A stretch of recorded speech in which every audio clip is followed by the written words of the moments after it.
네, 오늘 같이 나눌 하나님의 말씀의 본문은 마가복음 1장 40절에서부터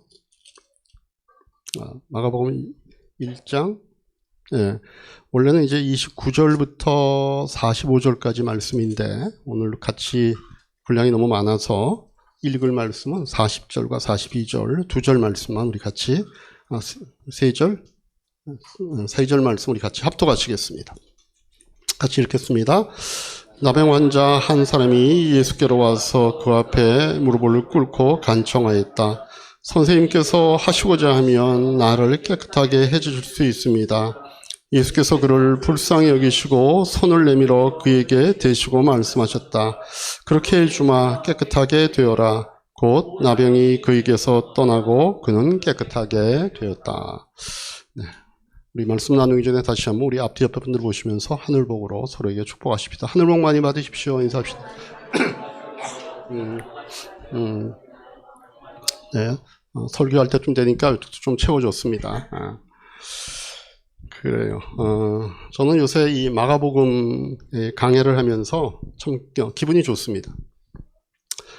왜냐하면 마가복음의 주인공 되시는 예수님을 자랑할 기회가 생겼기 때문에 그렇습니다. 그래서 설교를 준비할 때마다 오늘 이 설교 말씀 통해서 우리 성도들에게 예수님을 좀 자랑하게 해주십시오. 예수님을 좀 자랑하게 해주십시오. 라고 하면서 이 말씀을 준비를 합니다. 우리 예수를 믿는다라고 하는 분들 가운데서도 사실은 많은 분들이 예수님을 잘 몰라요. 그래서 우리가 예수님에 대해서 기회가 있을 때마다 좀 잘 배우고 아는 것이 참 필요합니다. 특별히 예수님에 대해서 우리가 배우고 알아야 될 특별한 이유 중에 하나가 뭔가 하면 예수님께서는 지금도 살아계시기 때문에 그렇습니다. 우리가 돌아가신 분에 대해서는 그분이 살아계실 때 아무리 큰 영향을 끼쳤다 할지라도 돌아가시면은 나에게 대한 영향력이 별로 없습니다. 그래서 그분에 대해서 그렇게까지 많이 우리가 배우고 알 필요는 저는 없다고 봅니다. 그러나 아직 그분이 살아계시다라고 하는 것은 나와의 관계가 존재하는 것이기 때문에 나에게 미치는 영향력도 상대적으로 클 수밖에 없습니다. 그래서 우리는 그런 분에 대해서는 돌아가신 분에 비해서 좀 더 많이 공부하고 배워서 아는 것도 참 필요합니다. 우리가 지금 배우고 생각하려고 하는 이 예수님은 2000년 전에 사셨다가 그냥 죽은 과거의 위인이 아닙니다. 부활하시고 지금도 살아계셔서 여러분과 저의 삶을 통해서 지금도 활동하시는 분이시기 때문에 그렇습니다.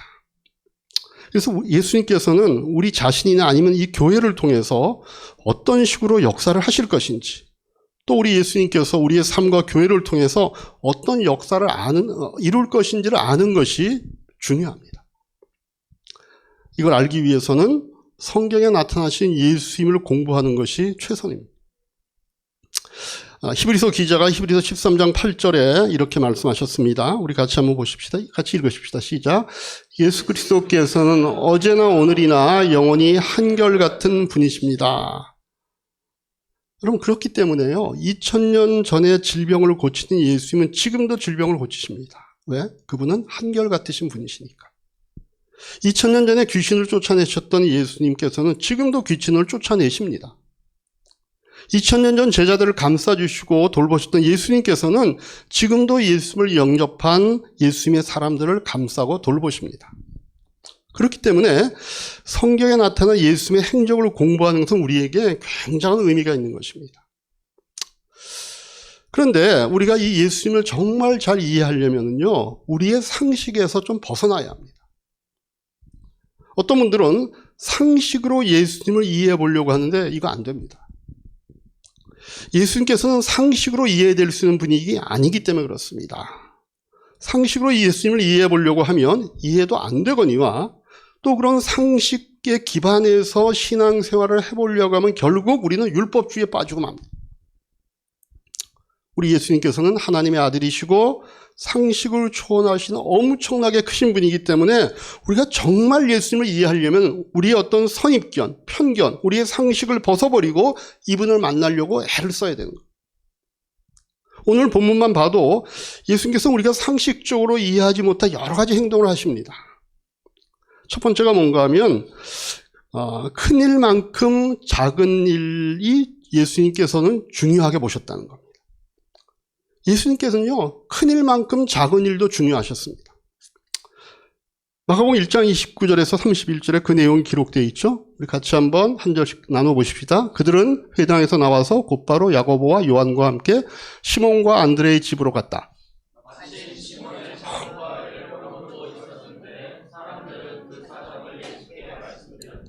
예수께서 그 여자에게 다가가셔서 그 손을 잡아 일으키시니 열병이 떠나고 그 여자는 그들의 시중을 들었다. 여러분, 유대 사람들은요, 안식일이 되면 회당에 가서 모임을 갖고 그 다음에 집에 와서 한 12시쯤 돼서 같이 식사를 합니다. 그래서 예수님께서도 이제 앞서 선택하신 4명의 제자들과 함께 회당에 가서 예배를 마치고 돌아와서 식사를 하시려고 아마 그 집이 그 회당 가까이 있었나 보죠. 그래서 베드로의 집에 이제 방문을 한 겁니다. 근데 마침 그때 베드로의 장모 되신 분이 열병으로 앓아 누워 계셨어요. 그래서 예수님께서 간단하게 손을 잡고 일으키시니까 그 열병이 떠나갔다라고 하는 기록입니다. 여러분, 근데요, 이 예수님께서 베드로 장모의 열병을 고친 것, 이건 저 상식으로는요, 좀 이해가 될 수 없는 일 같아요. 여러분들 가운데는, 예수님이 제자의 장모의 그 병 고쳐주는 게 당연하지, 그게 그렇게 상식에 벗어나는 일인가, 이렇게 생각하는 분이 있을지도 모릅니다. 그런 분 계시면 제가 한번 여쭤보겠습니다. 여러분들의 이웃 가운데 뭔가 이렇게 감기에 걸린가 그래가지고 좀 이렇게 열이 높아지고 올라갔을 때 여러분들 그분 위해서 이렇게 기도하십니까? 기도하는 분들도 있지만 제가 보기에 보통은 기도 안 합니다. 기도 안 하는 이유 중에 가장 큰 건 뭔가 하면, 하나님처럼 그런 크신 분에게 그 사소한 것, 열 좀 나는 이런 문제를 정도 갖고 기도하는 게 뭔가 상식적으로 좀 합당하지 않게 느껴지기 때문에 그렇습니다. 그 바쁘신 하나님께, 그 위대하신 하나님에게 그 열 좀 나는 것 가지고 고쳐달라고 해도 되겠나? 그래서 우리가 보통 그런 것들은 기도 잘 안 합니다. 암이 걸렸다든가 무슨 큰 병에 걸렸든가 그러면은 저희 집사람 아까 기도할 때 어느 정도 큰 그 병을 놓고 기도했는데 잘 확인을 해봐야 되겠지만 그런 놓고 기도합니다. 근데 우리는 사소한 질병 이 정도 갖고는요 기도 잘 안 합니다. 그게 상식적인 생각이에요. 근데 여러분, 예수님이 어떤 분이십니까?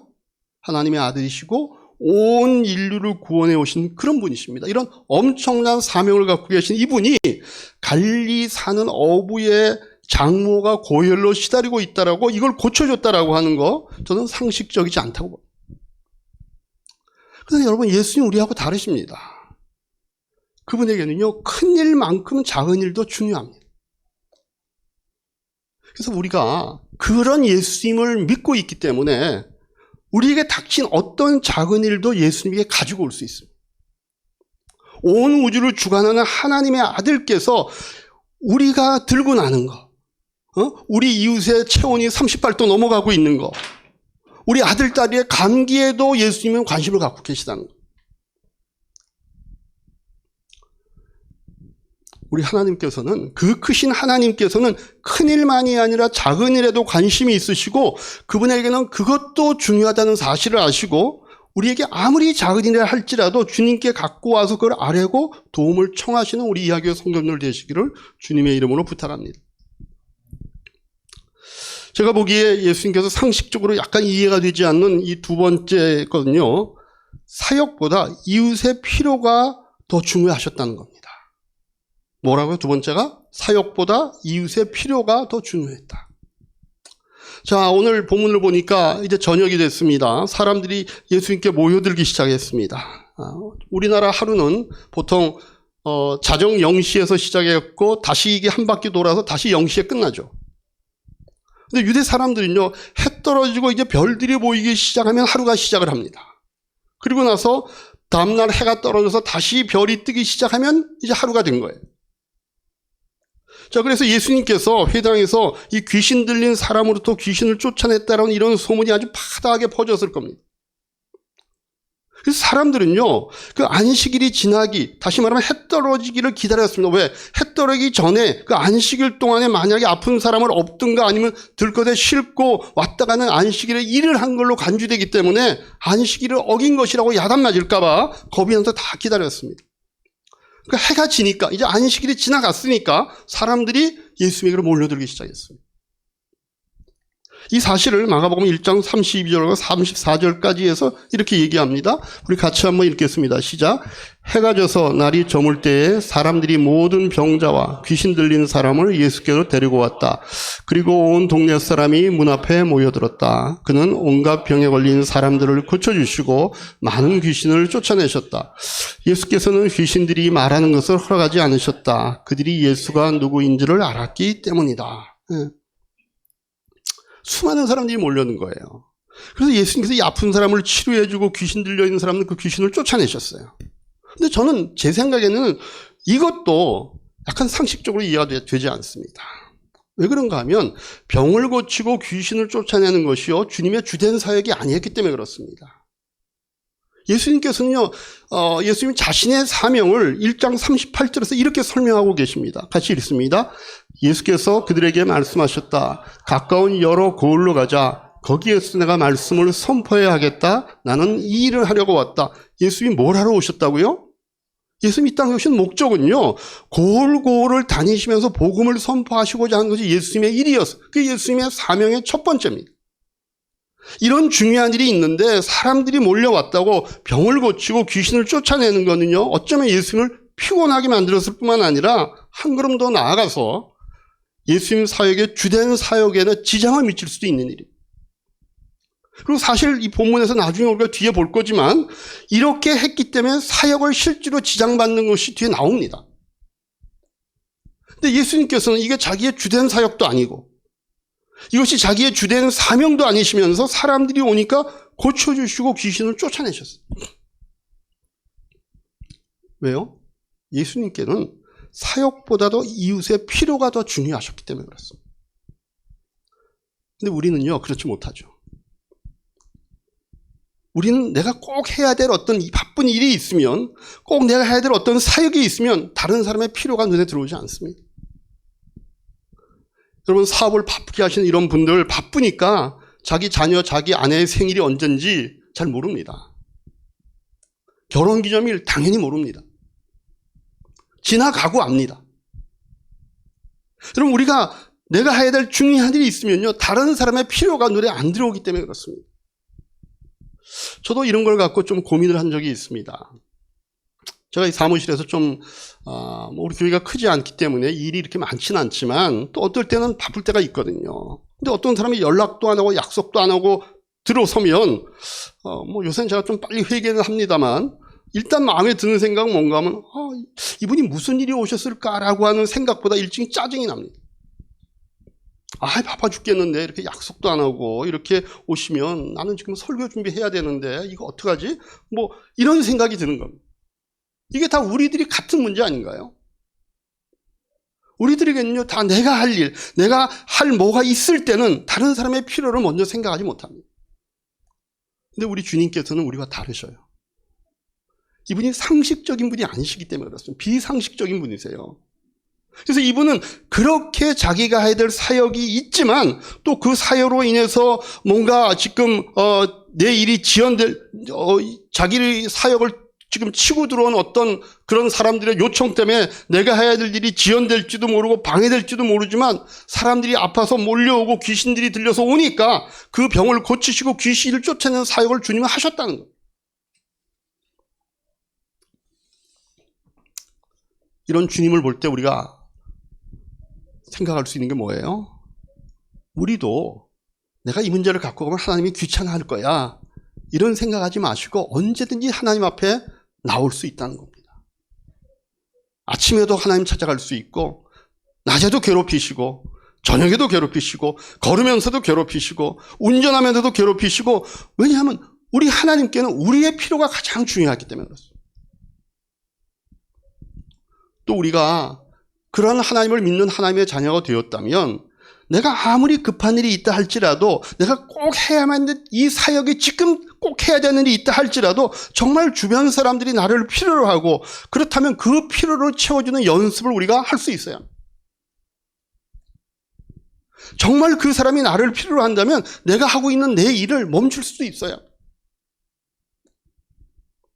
제가 믿기로는요, 정말 누군가가 나를 필요로 하기 때문에 내가 지금 해야 할 일을 하지 못하고 내가 그 사람의 필요를 채워줬을 때 하나님은 결국 내가 할 일도 잘 되게 해주실 것은 저는 믿습니다. 제가 하나님은 참 좋으신 분이다, 하나님 참 자상하신 분이다 이렇게 느끼는 건 뭔가 하면요, 여러분 우리 교회 일이라고 하는 게 갑작스러운 일들이 그게 뭐 예정하고 생기는 일은 아니잖아요. 어떤 분이 갑자기 돌아가실 수도 있고 어떤 분이 갑자기 다치실 수도 있고 이분들이 뭐 내가 몇 월 며칠에 다칠 거다, 몇 월 며칠에 내가 돌아갈 거다 이렇게 얘기하지 않잖아요. 어떨 때 정말 생각지 않은 일이 생깁니다. 제가 예전에 구미단포교회 때 그때 아마 여름인데 이제 가을 학기 무슨 이제 그 교회 그 목회 계획을 짜기 위해서 기도원으로 가고 있었는데 반쯤 갔는데 전화가 온 거예요. 이제 가평에 있는 필그림 하우스 가는 길인데 전화가 온 거예요. 보니까 그때 우리 권사님이었던 권사님이 돌아가셨다는 거예요. 전혀 돌아가실 거라고는 생각을 안 했던 건강하신 분이었습니다. 그럼 그때 나는 그 다음에 목회계획 짜러 가는데 반이나 왔는데 이렇게 하고 가는 겁니까? 그냥 계속 기도원으로? 아니요. 거기서 당장 유턴해야죠. 교회 일이요, 갑작스럽게 생기는 일이 생기는 겁니다. 그럴 때 하나님께서 저를 돕는 손길을 허락하시는 것을 제가 경험합니다. 그러면 그때 뭐 보통 교회에서 누구가 돌아가시면 뭐 큰 교회야 목사님들이 나눠서 가고 그러지만 우리 같이 소규모 교회에서는 그러면 거의 그 교회가 다 하는 겁니다. 특별히 그 교회 권사님이시잖아요. 그럼 뭐 위로 예배부터 시작해갖고 입관 예배, 그 다음에 또 위로 예배, 그 다음에 뭐 장례 예배까지 뭐 쭉 계속 이어지는 거죠.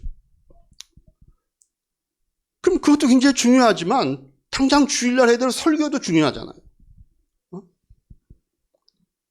근데 참 놀라운 사실이 뭔가 하면 그럴 때 제가 별로 설교 준비 안 하고 있어도 하나님께서 뭔가 그러는 과정 동안에 주일날 설교 주제를 새록새록 생각나게 해주셔요. 여러분 우리 자상하신 하나님께서요, 우리가 눈에 보이는 다른 사람의 필요를 채워줄 때는요, 내가 바빠야 할 일도 해결해 주셔서 오히려 바쁘지 않도록 만들어주시는 분이시는 사실을 여러분들이 믿을 수 있기를 바랍니다. 하나님 그러신 분이십니다. 그렇게 우리 예수님께서는요, 우리 같지 않으신 분이세요. 좀 뭔가 상식적이지 않으시다는 거예요. 그래서 우리도 바쁘다 할지라도 꼭 해야 될 내 뭔가 중요한 사역이 있다 할지라도 정말 나를 필요로 하는 분이 있으면 그 필요를 먼저 해주고 그 다음에 내가 할 일을 그 다음에 함으로써 내 사역보다 이후의 필요를 먼저 채워줄 때 그 사람에게 베풀어 주신 하나님의 능력도 다 체험하는 우리 이하이교회 가족들 되시기를 주님의 이름으로 축복합니다. 세 번째, 예수님께서 우리의 상식으로 좀 이해가 되지 않는 부분이 뭔가 하면요, 주님께는요 그 일보다 하나님과의 시간이 더 중요했다는 겁니다. 예수님께는요 일보다 하나님과의 시간이 더 중요하셨어요. 자, 말씀드렸듯이 아픈 사람, 귀신 들린 사람 막 몰려왔습니다. 예수님께서 이 치유 사역을 이제 그들이 왔으니까 하기 시작하십니다. 그러면 아주 밤이 점점 깊어집니다. 그러니까 33절에 보면 뭐라고 되어 있냐면요, 온 동네 사람들이 다 문 앞에 모여들었을 거다 이렇게 묘사를 할 정도로 보면은요, 아마 엄청난 사람들이 몰려들었을 겁니다. 그러니까 아마 밤이 깊은 정도가 아니라 제가 보기에는 뭐 거의 새벽녘까지 일을 하셨던 것 같아요. 그러니까 예수님도 그렇고 예수님의 제자도 그렇고 이제 너무너무 피곤해가지고 야 우리 잠깐 눈 붙이고 하자 그렇게 하고 아마 잠자리에 잠깐 들었을 겁니다. 뭐 또 거기 온 사람들, 뭐 아픈 사람, 귀신 들린 사람도 뭐 집에 돌아갔겠어요? 거의 그냥 어떤 방 구석에 또는 마당에 다 누워가지고 아마 거기서 새우잠을 잤을 겁니다. 근데 베드로가 잠깐 눈을 붙이고 일어나 보니까 고침을 받아서 그 필요한 사람들이 막 이렇게 널브러져 있는데 예수님이 안 계신 거예요. 그래서 예수님이 찾아 나섰습니다. 35절, 37절 어떻게 되어 있죠? 같이 한번 읽겠습니다. 아주 이른 새벽에 예수께서 일어나서 외딴 곳으로 나가서 거기에서 기도하고 계셨다. 그때 시몬과 그의 일행이 예수를 찾아 나섰다. 그들은 예수를 만나서 모두 선생님을 찾고 있습니다 하고 말하였다. 여러분, 예수님 만난 베드로가 모두 선생님 찾고 있습니다라고 말할 때 그 말 뒤에 숨겨져 있는 뉘앙스가 어떤 것 같아요? 반가움일까요? 제가 보기엔 뭔가 좀 불만스러운 거예요. 불평 같은 게 느껴지는 거예요. 아니, 지금 고침을 받아야 됐던 사람들이 마당에 한가득이고, 그 집마다 구석구석에 꽉 차 있는데, 그런 사람 다 놔두고 새벽에 한적한 데 가서 기도하고 있다는 거, 이거 베드로의 상식으로 봐서는 이해 못할 일입니다. 어쩌면 이 급한 일을 놔두고 한적한 곳에 가서 혼자 기도하는 이 모습은 마치 시간 낭비처럼 보였을 겁니다. 그런데 예수님께는요, 일보다 아무리 그 일이 영혼을 구원하고 심지어 그 일이 질병 고치는 그것이 하나님의 사역이라 할지라도 그 일보다 하나님과 보내는 시간이 더욱더 중요했다는 거예요. 그러면 그게 우리하고 다른 점 같아요. 여러분이나 저나 참 이거 기도 못하는 거 항상 이 가책을 느끼고 살지 않습니까? 근데 왜 기도 못합니까, 우리가? 대부분 바빠서 기도 못하는 겁니다. 시간이 없어도 기도 못한다 그럽니다. 근데 저는요, 노골적으로 얘기해서 시간이 없어도 기도 못하는 거 거짓말이라고 생각합니다. 왜? 우리는 다 시간 24시간을 갖고 있잖아요. 나는 시간이 20시간밖에 없어. 나는 시간이 15시간이야. 이러는 사람 어디 있어요? 다 24시간이에요. 그러니까 시간이 없어서 못하는 게 아니라 기도의 우선순위가 낮아서 그런 겁니다. 우리에게는요, 급한 일이 너무 많아요. 우리에게 있어서 기도라고 하는 거는요, 급한 일 다 한 다음에 시간이 남으면 하는 것이라는 마음이 있는 겁니다. 제가 여러분들 지금 남으라는 게 아니라 그게 상식적인 생각이라는 겁니다. 그러나 예수님은 상식적이 아니다라고 하는 말씀을 제가 드리고 싶은 거예요. 예수님께는요, 어떤 일보다 병을 고치고 귀신을 쫓는 이러한 중요하게 보이는 사역이라 할지라도 그거보다 가장 우선한 것이 하나님과 시간을 보내는 일이었어요. 여러분, 우리가 아침에 기도 못하는 이유, 저도 솔직히 얘기하는데 요즘 좀 많이 피곤합니다. 못하는 거예요. 근데 예수님이 얼마나 피곤하셨겠어요? 아픈 사람을 위해서 기도하고 귀신을 쫓아낸다는 거, 이게 쉬운 일입니까? 이게요, 엄청난 에너지를 소모시키는 겁니다. 저도 어떨 때 아픈 분들을 위해서 기도하고 뭐 이렇게 할 때 보면요, 그냥 그런 기도 하지 않을 때보다 훨씬 많이 그날 에너지가 소진됩니다.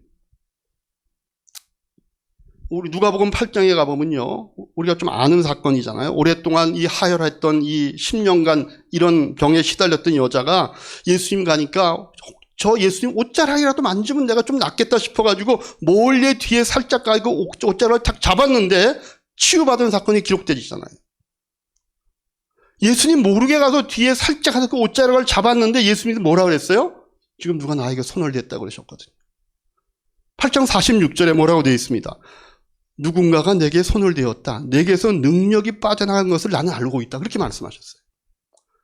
여러분, 치유의 역사가 일어나기 위해서는 예수님의 능력이 빠져나가는 거예요. 여러분, 그렇다면 지금 온 마을 사람들이 모여가지고 수많은 아픈 사람, 귀신 들린 사람이 와갖고 그 사람들을 예수님께서 치료할 때 얼마나 많은 에너지가 거기에 소모되겠습니까? 얼마나 피곤하셨겠어요? 그런데도 예수님께는요, 이른 아침에 하나님과 보내는 시간이 가장 중요하셨다는 거예요. 왜? 예수님이 이 땅에 오셔서 하나님의 뜻을 알고 하나님이 원하시는 그 역사적인 어떤 일들을 하기 위한 그 능력이 나오기 위해서는요, 하나님과 함께하는 시간이 없어서는 그런 능력이 나올 수 없다는 걸 아셨기 때문에. 그래서 바빴지만, 해야 할 일이 있었지만, 피곤했지만 하나님과의 만남의 시간을 예수님은 가지시는 거예요. 그래서 우리도요, 이런 하나님의 능력을 체험하고 하나님께 쓰임받는 사람이 되기 위해서는요, 아침 시간을 좀 주님께 드릴 수 있어야 합니다. 그 시간 주님께 드릴 수 있어야 돼요. 여러분, 믿음 생활 잘하는 분들의 공통적인 간증의 핵심이 뭡니까?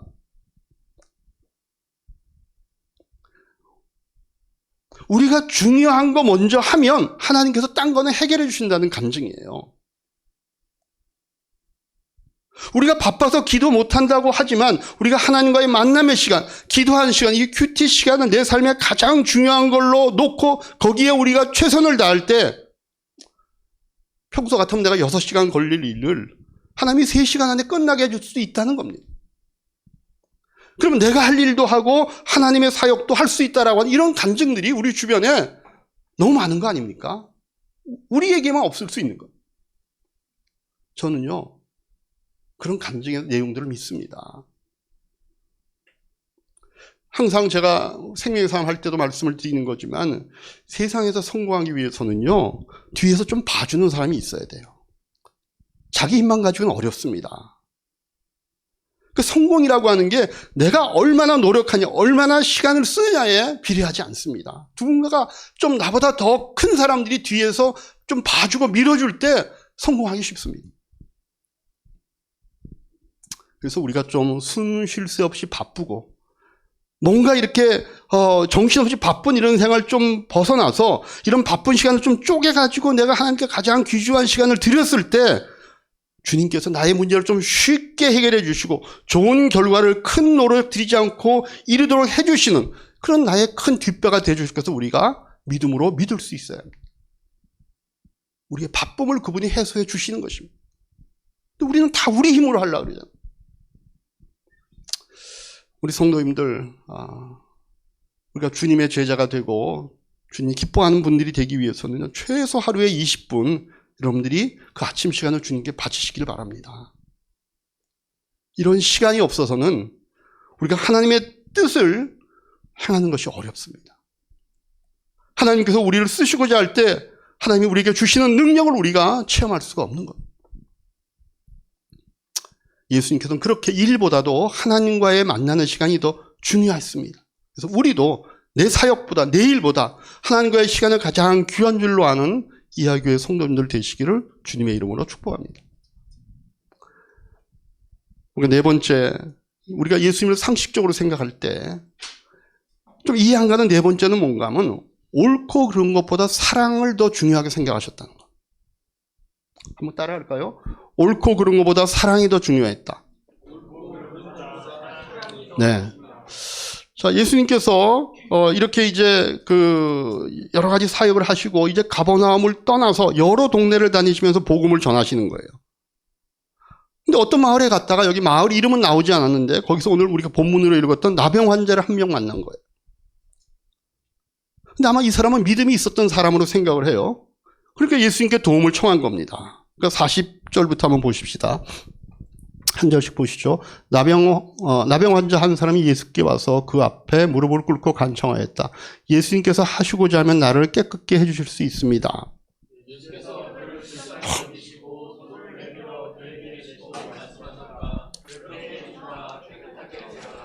곧 나병이 그에서 떠나고 그는 깨끗하게 되었다. 이렇게 되어 있죠. 여러분, 유대인들은요, 나병을 고친다라고 하는 것은 죽은 사람 살리는 것보다 더 어렵다고 생각하고 있었습니다. 사실이 그래. 왜냐하면 구약에서도 보면요, 여러분들 여러 가지 기적이 나오는데 나병이 치유받은 케이스는 딱 둘밖에 없습니다. 그런데 예수님이 이 땅에 오셔서는요, 나병 환자들을요, 아주 그냥 순간순간 많이 고치시죠. 어느 정도 신빙성이 있는 얘기인지 모르지만 사도행전, 요즘도 이 사도행전에서 볼 수 있는 기적들이 다 일어나는데 나병이 치유받은 기적은 보고된 적이 없다, 이런 얘기를 하는 분들이 있거든요. 얼마나 신빙성이 있는지 모르는데 그만큼 어렵다는 겁니다. 근데 예수님의 능력은요, 이런 데서 나오는 거예요. 나병도 즉각 치유를 받죠. 근데 예수님이 어떻게 고치셨는가를 보세요. 41절에 예수께서 그를 불쌍히 여기시고 손을 내미고 그에게 대시고 말씀하신 거예요. 여러분, 나병에 걸린 사람은요, 부정한 사람입니다. 그래서 부정한 사람하고 가까이 있거나 그 옷깃을 스치기만 해도 그 사람 역시 부정하게 되죠. 그래서 사람들이요, 절대 이 나병 환자와는 접촉을 꺼렸습니다. 특별히 경건하다고 생각되는 사람들은 그런 사람 근처에도 안 가려고 그랬어요. 그래서 나병 환자들도요, 다른 사람들이 혹시 부정하게 만들까봐 자기가 나병 환자임을 나타내기 위해 가지고 이 머리를 다 풀고, 그 다음에 사람들이 자기 근처에 오면 자기 손을 자기 입술에 대고 뭐라고 얘기했는가 하면 부정하다, 부정하다, 이렇게 하고 다녀야만 됐습니다. 그래서 사람들이, 아, 여기 나병 환자가 있구나라는 걸 알고 돌아갈 수 있도록. 그런데 그런 나병 환자에게 예수님께서 손을 대셨어요. 여러분, 하나님의 뜻대로 거룩하게 살려고 하는 사람들에게는 있을 수가 없는 일입니다. 그러면 안 되는 일이에요. 근데 예수님 왜 그랬을까요? 예수님 왜 그런 나병 환자에게 손을 댔을까요? 저도 정확히는 모르겠어요. 왜냐면 성경에 그 답이 없어요. 근데 제가 생각하는 바로는 이렇습니다. 뭔가 하면 손을 대야만 고칠 수 있었기 때문은 아니다라고 생각합니다. 왜냐면 우리가 그 요한복음 같은 데서 예수님 나사로 살릴 때 손 대지 않았습니다. 나사로야 일어나라니까 나사로가 살았어요. 문둥병자 고칠 때 깨끗해라. 그러면 깨끗하게 될 수 있는 겁니다. 그런데도 부정한 사람에게 손을 안 대게 되었는데도 예수님이 일부러 손을 대셨잖아요. 왜요? 저는 이게 예수님의 사랑의 표현이라고 생각합니다. 여러분, 나병 환자라 그러면은요, 뭐가 제일 그립겠습니까? 저는요, 뭔가 신체 접촉일 것 같아요. 자기가 나병 환자라고 판정이 된 이후에 아무도 자기 손 안 잡아줬을 겁니다. 여러분, 우리가 누군가의 손을 잡아주고 안아주고 뽀뽀해주고 뭔가 이렇게 서로 허그하고 이러는 것들, 그걸 통해서 우리의 사랑이 왔다 갔다 하지 않습니까? 근데 나병 환자는 자기가 나병 환자라는 게 밝혀지면서부터 사람들이 근처에도 안 옵니다. 손도 안 댑니다. 다 돌아갑니다. 그 사람 마음속에 제일 갈구하고 있었던 게 뭘까요? 저는 피부 접촉이었을 거라고 생각해요. 예수님도 그거 아시고 손을 대시는 겁니다. 저는 나병 환자가 그 순간 가슴이 뭉클했을 것 같아요. 여러분, 예수님께는요, 옳고 그름보다 사랑이 더 중요합니다.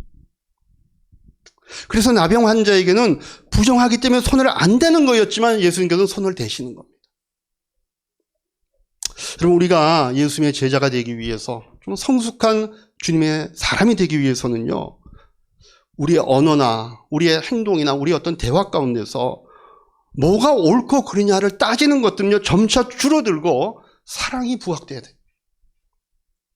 누가 잘했다, 누가 못했다, 이게 옳다, 저게 옳다, 이게 우리의 화제의 초점이 되면 우리는 아직 영적으로 어린 겁니다. 거기서 벗어날 수 있어야 합니다. 뭐가 옳냐, 뭐가 그르냐, 이게 중요한 게 아니라 어떤 게 사랑이냐, 어떻게 하면 저 사람의 필요를 채워줄 수 있는가로 가야 되는 겁니다. 옳고 그른 것이 나의 중요한 관심사였다가 점점 그런 식으로 예수님처럼 이웃의 필요를 채워주는 방법, 어떻게 하면 이게 사랑일 수 있느냐, 이런 게 화제가 되기 시작할 때 우리는 성숙해 간다는 증거가 되는 겁니다. 여러분, 우리 크리스찬들이요, 동성연애하는 이 동성연애자 운동, 이거 반대하는 이유가요, 그 사람들을 미워서 그런 거 아닙니다. 자신들은요, 동성연애가 일반인과 마찬가지로 정상적인 삶의 방법이라고 자꾸 미화해서 얘기하지만, 여러분, 정신과 의사라든가 그 사람들을 상담하는 상담 치료사들 얘기를 들어보면요, 그 동성연애들이요, 엄청난 아픔 가운데서 살고 있는 거예요. 죄책감, 뭔가 디프레션, 자꾸 파트너를 바꿔야만 되니까 오는 배신감, 절망 가운데 이 사람들이 사는 겁니다. 근데 우리가 예수님을 주님으로 영접한 사람들은요, 거기서부터 좀 벗어나잖아요. 우리의 죄책감, 우리의 디프레션, 우리가 갖고 있는 어떤 배신감과 절망으로부터 벗어나서 참된 자유를 맛보잖아요. 근데 이런 길이 있는데, 아, 동성연애 이거 죄가 아니야, 이건 정상적인 생활 중에 하나야, 이래가지고 실제로는 그 사람들을 계속해서 절망 가운데 묶어놓으려고 하니까 우리가 그 운동을 반대하는 겁니다. 참된 자유, 그들이 맛볼 수 있는 복된 길이 있는데도 불구하고 그 사람들이 그게 진짜 그 사람들의 정상적인 삶이라고 묶어두면서 계속해서 죄책감과 디프레션과 뭔가 배신감과 거기에 따른 절망 가운데 살도록 쳐놓고 있으니까 우리가 그 운동을 반대하는 겁니다. 그게 정상이라면 거기서 벗어날 필요가 없잖아요. 그러나 그러는 동안 계속해서 그 사람들은 그 절망의 삶 가운데 살아야 되니까, 그래서 우리가 그들에게 주는 메시지가 뭡니까? 그건 하나님의 법칙에 어긋나기 때문에 거기에 행복이 있을 수 없다. 당신들이 이걸 자꾸 행복하다고 선전하지만 그럴 수가 없는 것이다. 그러나 진짜 자유함이 여기에 있다라고 우리가 복음을 전해야 되는 겁니다. 우리의 관심사는요, 뭐가 옳고 그르냐의 문제를 떠나서 어떤 게 사랑이냐, 어떤 게 진짜 우리의 이웃의 필요를 채워주냐라고 하는 것에 관심이 있어야 되는 겁니다.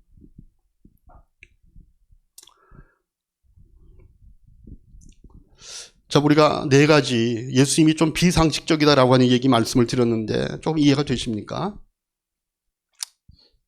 그래서 우리가 예수님을 상식적인 차원에서 이해하려고 하면 이해가 되지 않습니다. 예수님이 원하시는 삶을 우리가 상식적인 차원에서 살려고 하면요, 결국은 율법주의자밖에 되지 못합니다. 근데 오늘 우리가 읽었던 이 본문에 나오는 이 나병 환자, 예수님을 비상식적인 분이라고 이해를 못했던 것 같아요. 그래서 이런 어떤 결과가 오게 됐냐면 그의 그런 판단 때문에 43절, 44절 우리 같이 읽습니다. 시작. 곧 나병이 그에게서 떠나고 그에게 되었다. 예수께서 단단히 이르시고 곧 그를 보내셨다. 이렇게 되어 있죠. 그리고 이제 43절에서 44절, 그리고 나서 뒤에 안 나옵니까? 43절 뒷부분도 읽습니다. 그 뒤에 시작. 그러나 그는 나가서 모든 일을 널리 알리고 그 이야기를 퍼뜨렸다. 그러므로 예수께서는 드러나게 동네로 들어가지 못하시고 바깥 외딴 곳에 머물러 계셨다. 그래도 사람들이 사방에서 예수께로 몰려들었다. 이렇게 되어 있죠. 우리 구약에 보면요, 레위기 13장 14절 같은 데 보면 나병을 앓다가 나병에서부터 좀 회복이 되었다라고 보면 이 사람이 진짜 나았다라고 하는 것을 제사장에게 가서 확인을 받아야 됩니다. 그래서 지금 이 사람도 예수님께서 뭐라고 그러셨냐면은 그때 예수께서 말씀하셨다. 아무에게도 아무 말도 하지 말아라. 가서 제사장에게 네 몸을 보이고 네가 깨끗하게 된 것에 대해서 모세에게 명령한 것을 바쳐서 사람들에게 증거로 삼아라 이렇게 얘기했습니다. 그러니까 제사장에게만 가서 얘기하고 다른 사람들에게 얘기하지 말라고 그러고 보냈어요. 근데 아까 지금 우리 45절에 보듯이 그거 어떻게 했어요? 그러니까 모든 일을 사람들에게 동네방네 다니면서 다 퍼뜨리는 겁니다. 사람들이 물었겠죠, 당연히. 야, 어떻게 그렇게 네가 나았는 너 나병 환자였잖아. 그러니까 자기가 뭐 이렇게 해서 났다, 이런 분을 만났는데 이렇게 해줬다면 내가 손을 댔다, 뭐 이러면서 아주 상세하게 그가 아주 그리고 의도적으로 이렇게 막 불고 다닌 거예요. 왜 그랬을까요? 이 사람은요, 제가 생각하기에도 자기를 고쳐준 예수님에게 해를 끼치고자 이렇게 안 했다고 생각합니다. 이 사람은 그냥 자기 상식에 의존한 거예요. 어떤 분이 나나 또는 어떤 그런 그 다른 환자들 이런 사람들을 이런 엄청난 고칠 수 없는 질병으로부터 그 사람을 고쳐주었다면 또 그런 능력이 그분에게 있다면 그 사람에 대해서 막 가서 얘기하고 또 다른 사람도 와서 그 치유받게 하고 나도 내 기쁨을 막 알려드리는 것이 이 하나님께 영광이 되고 이분에게도 이분을 높이는 것이 되겠다라고 생각하는 것이 상식이겠죠. 그러니까 이 나병 환자가 고침을 받은 후에 생각한 거예요. 상식적으로 그게 맞는 거죠. 근데 예수님께서 어떻게 하라고 했어요? 아무에게도 얘기하지 말고 제사장한테만 얘기하고 너는 딴 사람한테 얘기하지 마 그랬어요. 상식적으로 볼 때 이 사람이 이게 말이 안 맞는 겁니다. 그러니까 예수님이 한 말은 다 잊어버리고 어떻게 했냐면은 예수님을 자기가 사랑하기 때문에 그분을 높이기 때문에 다 가서 얘기하고 다닌 거예요. 그런데 예수의 말씀에 순종하지 않고 자기 상식에 의존했을 때 결과가 뭐예요? 45절 후반부에 보니까 그러므로 예수께서는 드러나게 동네로 들어가지 못하고 바깥 외딴 곳에 머물러 계셨다 이렇게 되어 있습니다. 아까 우리가 살펴봤듯이 예수님이 이 땅에 오신 주된 목적이 뭐예요? 가까운 고을에 가서 말씀을 선포하고 이걸 하는 것이 내 목적이다 그랬어요. 그러니까 여러 고을로 다니면서 복음을 선포해야 되는데 이 치유받은 나병 환자가 막 이렇게 저렇게 불고 다니는 바람에 환자들이 너무 모여드니까 예수님께서 고을에 들어가지를 못하는 겁니다. 그래서 예수님께서 처음 시작하신 갈릴리 1차 사역이요 그냥 흐지부지 되고 맙니다. 이 상황을 통해 제가 오늘 여러분들에게 결론으로 말씀드리고 싶은 게 뭔가 하면요, 우리가 하나님의 비상식적인 부분을 깨닫고 난다 할지라도 거기에 절대 순종할 수 있어야 된다. 우리가 정말 예수님의 제자가 되고 우리가 하나님의 자녀에게 주시는 축복을 맛보기 위해서는요, 하나님의 비상식성을 깨닫고 절대 거기에 순종할 수 있어야 돼요. 왜냐하면 하나님의 명령, 예수님의 계명, 어떨 때 우리의 상식의 눈으로 볼 때는요, 정말 말이 안 되는 것처럼 느껴질 때가 있어요. 어떨 때는 하나님의 이 계명에 순종했다가 우리가 크게 손해볼 것 같은 이런 두려움도 생길 수 있습니다. 하나님이 하라는 대로 했다가는요, 뭔가 이 문제가 오히려 해결이 안 되고 꼬일 것 같은 이런 염려가 우리 마음속에 들어올 수 있습니다. 그래서 우리는 어떻게 해요? 타협을 하죠. 상식을 쫓는 겁니다. 그런데 정말 우리가 하나님의 능력을 체험하기 위해서는요, 상식으로 생각할 수 없는 방법을 써서 상식으로 기대할 수 없는 놀라운 결과를 주시는 그 하나님의 능력을 체험하기 위해서는요, 우리의 상식으로 이해가 안 된다 할지라도 그 말씀에 절대 순종할 수 있어야 한다. 왜냐하면 하나님은 상식을 초월하신 분이시. 이런 사실을요, 이미 이사야라는 예언자를 통해서 우리에게 알려주셨죠. 이사야서 55장 8절 9절에 뭐라고 되어 있습니까? 같이 읽습니다. 나의 생각은 너희의 생각과 다르며 너희의 길은 나의 길과 다르다. 주님께서 하신 말씀이다. 하늘이 땅보다 높듯이 나의 길은 너희의 길보다 높으며 나의 생각은 너희의 생각보다 높다. 여러분, 우리가 상식 가운데서 살고 상식 가운데 사는 평범한 삶을 살기를 원하면 우리가 상식을 쫓아 살면 됩니다. 그러나 우리가 하나님의 자녀가 되어서 하나님의 자녀만이 누릴 수 있는 그런 초자연적인 삶, 내가 할 수 없는 일이 나를 통해서 이루어지고 내가 누릴 수 없는 축복이 나에게 임하고 전지전능하신 하나님의 능력이 나에게 나타나기를 원하면 상식을 쫓지 말고 하나님의 말씀 앞에 절대 순종할 수 있어요. 그게 우리 주님의 제자들, 하나님의 자녀들에게 주신 특권이며 은혜인 것입니다. 그래서 하나님이 이루시고자 하는 것, 우리가 생각하는 것보다 더 큰 것을 우리가 이루는 체험들을 여러분들이 하시기 바랍니다. 우리가 어려운 환경에 처하면요, 우리가 선택할 수 있는, 우리가 생각할 수 있는 옵션들은요, 몇 개 되지 않습니다. 그러나 하나님께서는요, 엄청나게 많은 옵션을 갖고 계신 분입니다.